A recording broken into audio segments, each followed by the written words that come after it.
कि 1-1.5 वर्ष पूर्व जापान के पूर्व प्रधानमंत्री शिंजो एबे जी की एक राजनीतिक कार्यक्रम में हत्या हुई। चंद दिन पूर्व अमेरिका में राष्ट्रपति पद के प्रत्याशी डोनाल्ड ट्रंप के ऊपर हत्या का अटेम्प्ट हुआ, जिसमें वो बाल बाल बचे। उनका कहना है कि इस प्रकार की प्रवृत्तियां जो हिंसा और हत्या को उकसाती हैं, ये कहीं न कहीं उन बयानों से प्रेरित हो जाती हैं जहां राजनीतिक दल अपने तात्कालिक राजनीतिक स्वार्थ में, शॉर्ट टर्म पॉलिटिकल बेनिफिट के लिए हिंसा और हत्या के शब्दों का प्रयोग करना चाहते हैं। एक दुखद परंतु चिंताजनक बात यह है कि प्रधानमंत्री श्री नरेंद्र मोदी जी के विरुद्ध इस प्रकार के शब्दों का प्रयोग, और मैं साफ शब्दों में कहूंगा हिंसा के लिए उकसाने वाली भाषा निरंतर प्रयोग की जा रही है। अभी आपको ध्यान हो, कांग्रेस के नेता प्रतिपक्ष राहुल गांधी जी ने चुनाव प्रचार के दौरान पिछले वर्ष कई बार अपमानजनक शैली में मोदी जी के लिए मारना, डंडे मारना इत्यादि शब्दों का प्रयोग किया। यहां तक उन्होंने बोला कि अगर काफिले पे कुछ फेंका गया तो कुछ और फेंका जा सकता है, यानी फेंका जाना डर के समाप्त होने का प्रतीक है। इसका मतलब कि किसी भी नेता के काफिले के ऊपर कुछ भी होना चाहिए। याद करिए कि जिस समय प्रधानमंत्री जी पंजाब के दौरे पे गए थे 2021 में, जिस ढंग से उनके सुरक्षा घेरे को तोड़कर उनकी सुरक्षा के लिए एक बहुत खतरनाक स्थिति का निर्माण किया गया था। और इतना ही नहीं है, हम बहुत साफ शब्दों में कहना चाहेंगे कि मौत और हिंसा जैसे शब्दों का प्रयोग बयानों में नहीं होना चाहिए। क्या यह सत्य नहीं है कि कांग्रेस के कई वरिष्ठ नेताओं ने मोदी जी के लिए इस प्रकार की मौत और उस प्रकार की मौत जैसे शब्दों का प्रयोग किया? छुटभइये नेता नहीं थे, कांग्रेस के पूर्व केंद्रीय मंत्री जैसे लोग थे। क्या कब्र खुदेगी, मर जा जैसे शब्दों का प्रयोग किया गया, सर फोड़ देंगे ऐसे शब्दों का प्रयोग किया गया।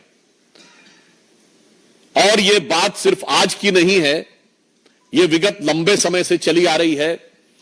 मोदी जी के लिए जिन लोगों ने बोटी बोटी काटने से शब्दों का प्रयोग किया, वो दूसरी पार्टी से लाकर आज कांग्रेस पार्टी के सांसद बन चुके हैं। और मैं ये भी बात दुख के साथ और गंभीरता के साथ कहना चाहूंगा, किसी नेता के लिए मौत के शब्द का प्रयोग सबसे पहले 2007 में सोनिया गांधी जी ने मौत के सौदागर शब्द के रूप में किया था। हमने कभी, जब आपातकाल में संविधान की हत्या हो गई थी, तब भी कभी श्रीमती इंदिरा गांधी जी की मौत की कामना या मौत जैसे शब्द का प्रयोग नहीं किया था। और मैं यह भी बताना चाहता हूं कि यह राजनीति राष्ट्रीय सुरक्षा के खिलवाड़ के साथ बहुत लंबे समय से होती आ रही है। मैं आप सबका ध्यान यह भी आकृष्ट करना चाहूंगा कि जब कांग्रेस सत्ता में थी तो भारत के ही नहीं, दुनिया की इन्वेस्टिगेटिव हिस्ट्री का एक विचित्र उदाहरण है इशरत जहां केस, जहां उस समय तत्कालीन सरकार की दो एजेंसीज, इंटेलिजेंस ब्यूरो और सीबीआई, दोनों ने कहा कि इशरत जहां टेररिस्ट है।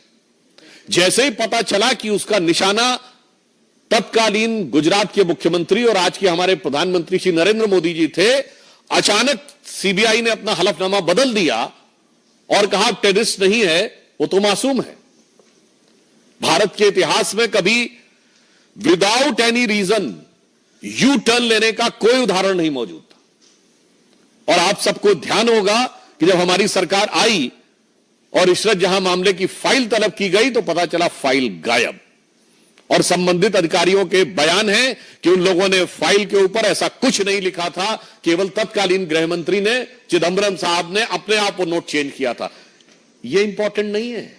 उससे बड़ी बात यह है कि सीबीआई ने अपना स्टैंड चेंज कर दिया था, मगर आईबी ने स्टैंड चेंज नहीं किया था। यानी आईबी पहले भी मान रही थी कि इशरत जहां टेररिस्ट है और बाद में भी मान रही थी इशरत जहां टेररिस्ट है। सीबीआई पहले मान रही थी टेररिस्ट है, मगर बाद में कहने लगी नहीं है। अर्थात दुनिया के इतिहास का इकलौता उदाहरण जहां एक ही सरकार की दो एजेंसीज एक दूसरे के खिलाफ खड़ी हैं। एक एजेंसी कह रही है कि टेररिस्ट है, अमुक व्यक्ति ये करे नहीं। क्यों?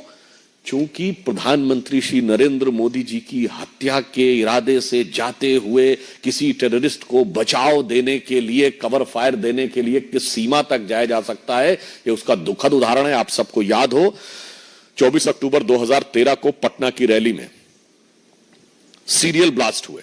कांग्रेस की केंद्र में सरकार थी। मैं पूछना चाहता हूं, क्या सुरक्षा व्यवस्था थी? नरेंद्र मोदी जी को Z+ सिक्योरिटी थी, और उसी सभा में हमारे तत्कालीन राष्ट्रीय अध्यक्ष और वर्तमान रक्षा मंत्री राजनाथ सिंह जी भी थे, उनके पास भी Z+ सिक्योरिटी थी सेंट्रल गवर्नमेंट की। दो नेता जिनके पास Z+ सिक्योरिटी हो सेंट्रल गवर्नमेंट की, और उसके लिए केंद्रीय सरकार ने क्या व्यवस्था की थी? इसलिए सुरक्षा और नेताओं की जान की कीमत पर राजनीति होनी चाहिए। इसके उलट हम बताते हैं, राहुल गांधी जी की यात्रा निकली, उनके बाद भी Z+ सिक्योरिटी है। कश्मीर में आप सब ने देखा कि कितने मधुर मनोभावों के साथ भैया और बहन बर्फ के गोलों के साथ खेल रहे थे उस संवेदनशील जगह पे। केंद्र सरकार ने व्यवस्था सुनिश्चित की। मणिपुर जैसी जगह पे जहां इतना संवेदनशील है, उनकी यात्रा निकली और पूरा रूट सैनिटाइज करना और सारी व्यवस्था सुनिश्चित की गई। इसलिए मैं कहना चाहता हूं कि भारत की राजनीति में राजनीति अपनी जगह है, नेताओं के साथ प्रतिस्पर्धा अपनी जगह है, मगर प्रधानमंत्री श्री नरेंद्र मोदी जी के विरुद्ध जो राहुल गांधी ने शब्द बोला था, संसद में मैं याद दिलाना चाहता हूं, हिंसा हिंसा हिंसा, हत्या हत्या हत्या जैसे शब्दों का प्रयोग बंद होना चाहिए। दुनिया में इसके उदाहरण दिख रहे हैं, भारत में इसके परिणाम खतरनाक हो सकते हैं। यदि आप लोकसभा में नेता प्रतिपक्ष बने हैं, वैसे तो आप सबने सुना होगा जीत का जश्न होता है, जीत का उत्साह, मगर यहां हार का उत्साह है। तो उस हार के उत्साह में मैं कहूंगा, उत्साह से उच्छृंखलता, उच्छृंखलता से उद्दंडता की तरफ मत जाइए, परिपक्वता का प्रदर्शन करिए। इसलिए मैं पुनः जहां से मैंने प्रारंभ किया था वहीं पे सभी राजनीतिक दलों से आग्रह करता हूं कि हिंसा और हत्या जैसे शब्दों का प्रयोग, किसी के प्रति आक्रमण, मारना, पीटना, कब्र खुदेगी जैसे शब्दों का प्रयोग बंद होना चाहिए। चूंकि याद रखना चाहिए कि लगेगी आग तो आएंगे घर सभी जद में, यहां पे सिर्फ हमारा मकान थोड़ी है। तो मैं सभी दलों से यह आग्रह करता हूं, और विशेषकर कांग्रेस पार्टी से, कि प्रधानमंत्री श्री नरेंद्र मोदी जी के प्रति आपके मन में एक इंफीरियरिटी कॉम्प्लेक्स है, आप एहसास कमतरी से वाबस्ता हैं, माना, आपके मन में ईर्ष्या है, आपके मन में द्वेष है, आपके मन में कुंठा है, मगर उस कुंठा को हिंसा और मौत जैसे शब्दों तक ले जाने से बचिए।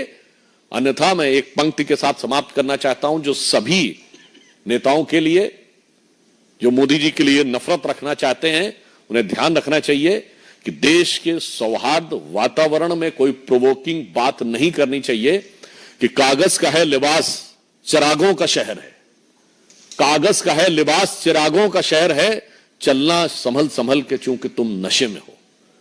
तो ये हार के उत्साह के नशे से बाज आइए और समझदारी के साथ आचरण दिखाइए। धन्यवाद। I just, in the outset, I will tell you, we'll only take questions regarding this topic, taking the seriousness of the topic. So anybody has to ask anything.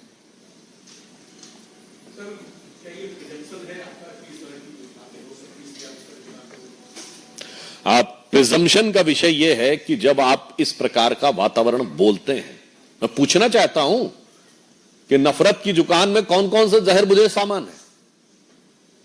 ये मोहब्बत की दुकान में ही हत्या और हिंसा शब्द आ रहे हैं, आधा दर्जन हत्या रिलेटेड वर्ड हैं। इसलिए हम ये कहना चाहते हैं कि इस गंभीरता को समझें, और अगर कोई नेता इसको नहीं समझ रहा तो मैं समझता हूं कि वो भारत की राजनीति में नेतृत्व करने के योग्य नहीं है।